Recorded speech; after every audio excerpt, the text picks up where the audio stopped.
আজ আমি এমন একটা বিষয় নিয়ে কথা বলতে এসেছি যেটা আমাদের সবার জীবনের সঙ্গে জড়িত। বিষয়টা হলো, যারা সামনে আপনার ভালো চায় কিন্তু ভিতরে ভিতরে আপনার ক্ষতি চায়, তাদের চিনবেন কি করে? আর এদের হাত থেকে বাঁচবেনই কিভাবে? তো এখন আপনারা হয়তো ভাবছেন, আরে ভাই, মানুষ আবার সামনে ভালোবাসে পেছনে ক্ষতি চায় নাকি? জি হুজুর, ইয়ে সহি হ্যায়। আর এরা এতটাই ভালো অভিনয় করে যে অনেক সময় নাটকের হিরো হিরোইনও এদের কাছে ফেল করে যাবে। আজকাল এমন মানুষ পাওয়া যায়, সামনে বলবে ভাই তুমি অনেক ভালো মানুষ, আর পেছনে বলবে এই লোকটা এত ভালো কিভাবে হলো, দেখি একটু টেনে নামানো যায় কিনা। তাই আজকের এই বক্তব্যের মাধ্যমে আমরা চিনে নেব এই সকল মানুষকে আর তাদের হাত থেকে কি করে বাঁচব। শুরুতে একটা ছোট গল্প দিয়ে শুরু করি। এক গ্রামে দুই বন্ধু ছিল।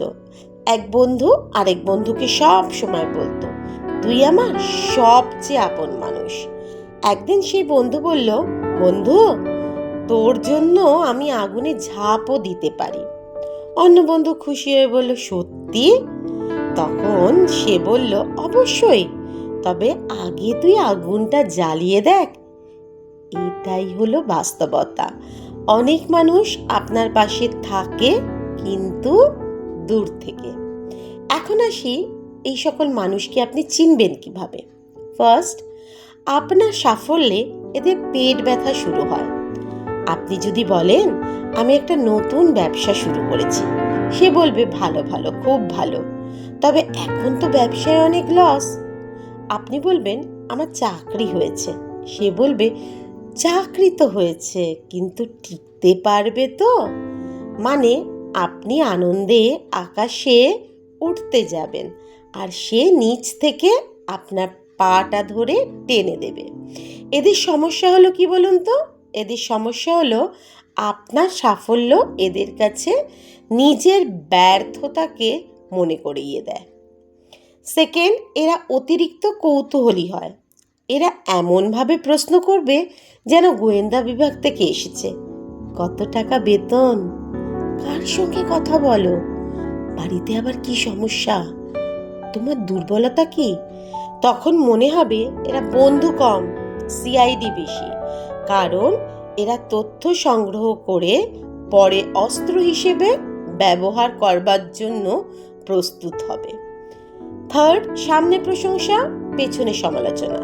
এটা সামনে বলবে তুমি ছাড়া এই কাজ কেউ পারে না, আর পেছনে গিয়ে বলবে আরে ভাই ভাগ্য ভালো ছিল তাই পেরেছ, নয় কি ও পারতো নাকি, ওর কপালটা খুব সোনায় বাঁধানো তাই ও পেরেছে। এরা ঠিক ওয়াইফাই এর মতো, সামনে ফুল সিগন্যাল দেখায় কিন্তু দরকারের সময় কানেকশন থাকে না। ফোর্থ, আপনার খারাপ সময়ে এদের দেখা যায় না।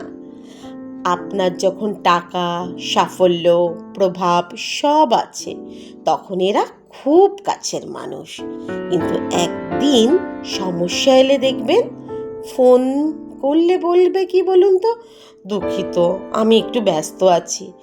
এত ব্যস্ত যে মনে হবে দেশের বাজেটও ইনি বানাচ্ছেন।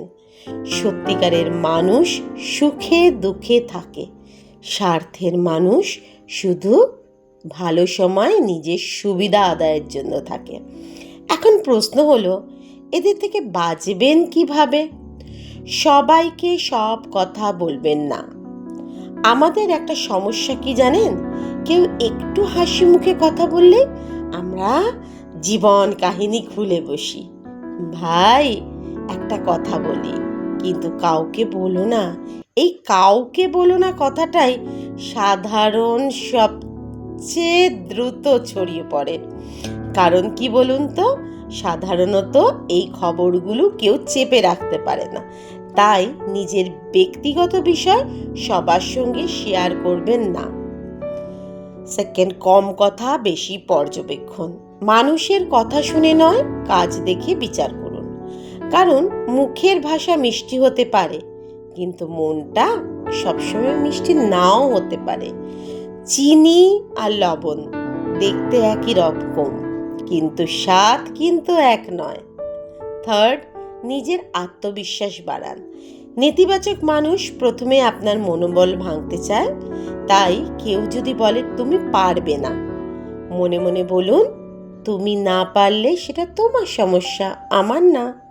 ফোর্থ, সীমারেখা তৈরি করুন। সবাইকে জীবনের ভিআইপি পাস দেওয়া যাবে না। কিছু মানুষকে শুধু হ্যালো হাই এই পর্যায়ে রাখাই ভালো, কারণ সব যাত্রীকে ড্রাইভারের সিটে বসালে দুর্ঘটনা হবে। ফিফথ, ভালো মানুষের সঙ্গে থাকুন। ভালো মানুষ আপনার শক্তি বাড়াবে, খারাপ মানুষ আপনার শান্তি কমাবে। যে মানুষ আপনার সাফল্যে খুশি হয়, আপনাকে উৎসাহ দেয়, ভুল হলে ঠিক করে দেয়, তারাই আসল ভালো মানুষ। সেই সকল মানুষের সঙ্গেই আপনি জুড়ে থাকুন। আরেকটা কি জানুন তো, একটা বাস্তব শিক্ষা আপনাকে পেতে হবে। সেটা কি, জীবনে একটা কথা মনে রাখবেন, সব সময় যে মানুষ আপনার সমালোচনা করে সে শত্রু নয়, আর সব সময় যে প্রশংসা করে সে বন্ধুও নয়।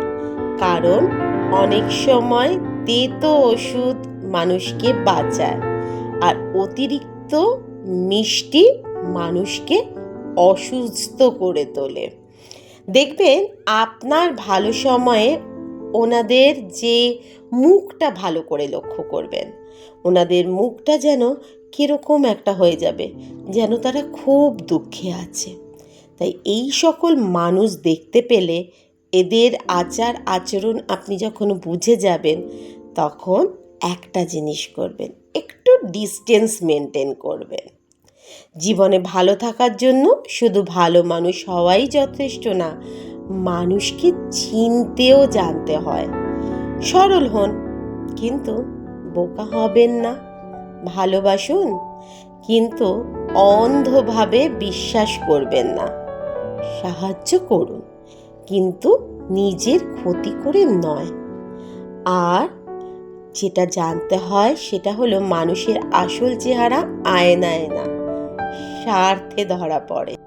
শেষে একটা কথা মনে রাখবেন, যারা আপনার আলো সহ্য করতে পারে না তারা আপনাকে নিভিয়ে দিতেই চাইবে। তাই বলে কি আপনি নিভে যাবেন? একদম নয়। তাই নিজের আলো কখনো কমাবেন না, বরং নিজেকে আরও শক্ত করুন, আরও আত্মনির্ভরশীল হন, আর নিজের আলো চারিদিকে ছড়িয়ে দিন, যাতে যারা আপনাকে দেখে হিংসে করছে তারা যেন আরও জ্বলে।